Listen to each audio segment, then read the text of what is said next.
Hi wait இந்த video பார்த்தீங்கன்னா skip பண்ணாமல் பாருங்கள், எஸ்பெஷலி கேர்ள்ஸ் மறக்காமல் பாருங்கள். ஸோ உங்களுக்கு இது ரொம்ப யூஸ்ஃபுல்லான வீடியோ. இந்த வீடியோவில் வந்து சத்யாவின் டிப்ஸ் பார்ட் 1 தான் பார்க்க போகிறீங்க. ஸோ இனிமேல் டிஃப்ரெண்ட்டாக இந்த மாதிரி ஏதாச்சும் போடலான்னு இருக்கோம். ஸோ அது என்னன்னு பார்த்தீங்கன்னா, ஸோ கேர்ள்ஸ்னாலே ஃபோட்டோஸ்லாம் எடுக்கிறது ரொம்பவே பிடிக்கும். அதுக்குன்னு தனியாக ஃபோட்டோகிராஃபராக வச்சுன்னு சுத்த முடியும். ஆனால் நம்மளே வந்து ஃபோட்டோஸ் வந்து நமக்கு பிடிச்ச மாதிரி சூப்பராக எடுத்துக்கிறதுக்காக தான் இந்த டிப்ஸு. அது என்னன்னு பார்த்துக்கலாமா? நான் எப்படி நானே ஃபோட்டோ எடுத்துப்பேன் அப்படின்ற வீடியோ தான் இது.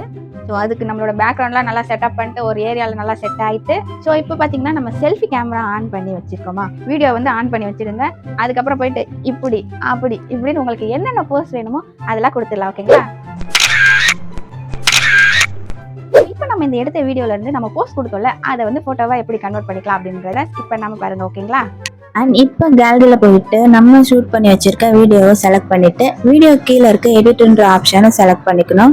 ஸோ இதில் பர்டிகுலராக நமக்கு எந்த செகண்ட் வேணுமோ அந்த கிளிப்பை வந்து செலக்ட் பண்ணி பாஸ் பண்ணிட்டு, ஸோ அதுக்கு கீழே இருக்க எக்ஸ்போர்ட் ஃப்ரேம்ன்ற ஆப்ஷன் வந்து கொடுத்தோன்னா அது தனியாக ஃபோட்டோவாக நம்ம கேலரியில் தனி ஃபோல்டரில் ஆட் ஆகும்.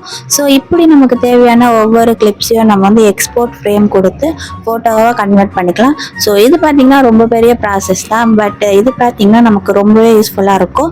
மற்றவங்களை நம்ம டிபெண்ட் பண்ணி இருக்காமல் நம்மளே ஃபோட்டோ எடுத்துக்க இது ரொம்பவே யூஸ்ஃபுல்லாக இருக்கும். நான் இப்படி தான் பண்ணுவேன். அண்ட் நெக்ஸ்ட் நான் எடுத்து வச்சிருக்க ஃபோட்டோஸை இன்ஸ்டாகிராமில் போஸ்ட் பண்ணுறதுக்கு நான் என்னென்ன பண்ணுவேன் அப்படின்னா, அதே ஃபோட்டோஸை இன்ஷாட் ஆப்பில் வந்து ஷேர் பண்ணிவிட்டு, ஸோ பேக்ரவுண்ட்லாம் வந்துட்டு எனக்கு தேவைன்ற மாதிரி கிராப் ஆப்ஷன் கொடுத்து கிராப் பண்ணி எடுத்துப்பேன்.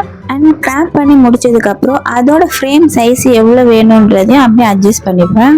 அண்ட் நெக்ஸ்ட்டு ஃப்ரேம் தேவையான அளவுக்கு அட்ஜஸ்ட் பண்ணதுக்கப்புறம் ஃபில்டர் ஆப்ஷனில் பார்த்தீங்கன்னா அட்ஜஸ்டன்ட் ஆப்ஷன் இருக்கும். ஸோ இதில் நான் ஒரு 4 ஆப்ஷன் யூஸ் பண்ணுவேன். Brightness, next contrast, and third one saturation, and fourth one வந்து விக்னிட்டி.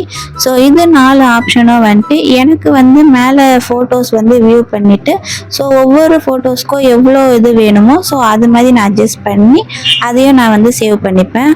அண்ட் ஃபைனலி இதெல்லாம் பண்ணி முடிச்சதுக்கப்புறம் பார்த்தீங்கன்னா நம்மளோட ஃபோட்டோஸ் வந்து பிஃபோர் அண்ட் ஆஃப்டர் பார்க்கும்போது ரொம்பவே டிஃப்ரெண்ட் தெரியும். இது பார்க்கும்போது என்னடா ஒரு ஃபோட்டோக்கு இவ்வளோ பெரிய ப்ராசஸாக அப்படின்னு இருக்கும். ஆனால் வந்துட்டு இது யாரையும் டிபெண்ட் பண்ணி இருக்காமல் இருக்கிறதுக்கு ரொம்பவே யூஸ்ஃபுல்லாக இருக்கும். ஸோ இந்த வீடியோ வந்து உங்களுக்கு ரொம்பவே யூஸ்ஃபுல்லாக இருக்கும் அப்படின்னு சொல்லி நம்புறேன். ஸோ இந்த மாதிரி இனிமேல் நிறைய டிப்ஸோட உங்களை வந்து சந்திக்கிறேன். ஓகே, பாய்.